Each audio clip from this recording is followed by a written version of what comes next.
Sasabihin ko na ang boyfriend mo ay 17 years old lang. Kaya kaya DSWD dito, huli ka. Tayo ka namin dito mo, mayaman. At meron ka man talagang picture ko. Ang ganda. Sa Pornhub mo ito nakuha. Si Daddy nakatawa na pang Pornhub ka na, di na? Hindi na wala ka katuloy. Kaya, di ka kaya. Ang ganda ni Mami, oh. Parang ano to, siya yung leader ng Zumba sa barangay nila. Mami, ano pang pangalan po yung Mami? Flor. Mami Flor, kayo daw po ang mayaman dito. Halika na, Mami Flor. Pipirmahan ko lang kung gusto mong pirmahan tayo yung 2,000. Kunin na lang pa yan. Mami Flor, I love you so much. Keep on smiling and keep on being jolly. Nakakatuwa po yung ngiti po ninyo. Nakangiti po ba kayo? Nakadroga po kayo? Kasi parang ngiti-ngiti siya, wala naman akong ginagawa. Natutuwa lang po kayo.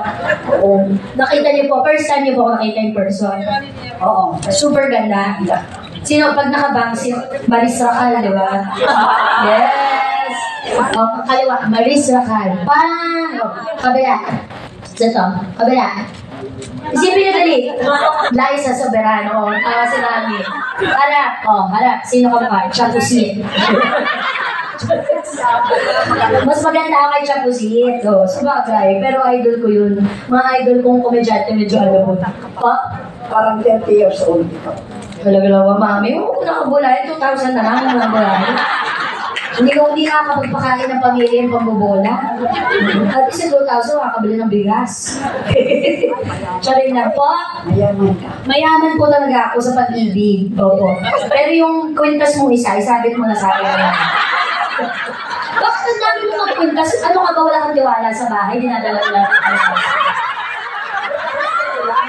Gusto mo lang. Akala ko, naku, nandiyan na naman si Jenny Babe. Mascot na lahat. Sinuot yung buong lalagyan na nila kailangan. Walang tiwala sa katabi.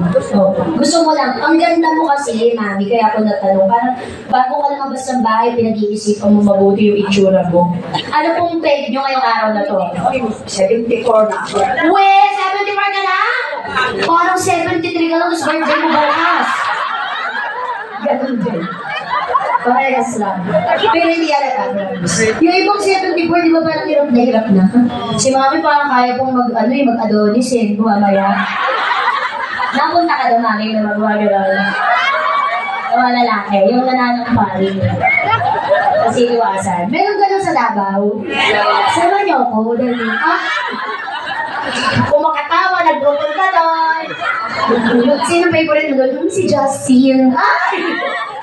Yung sumasayo ng Careless Whisper. O, sige.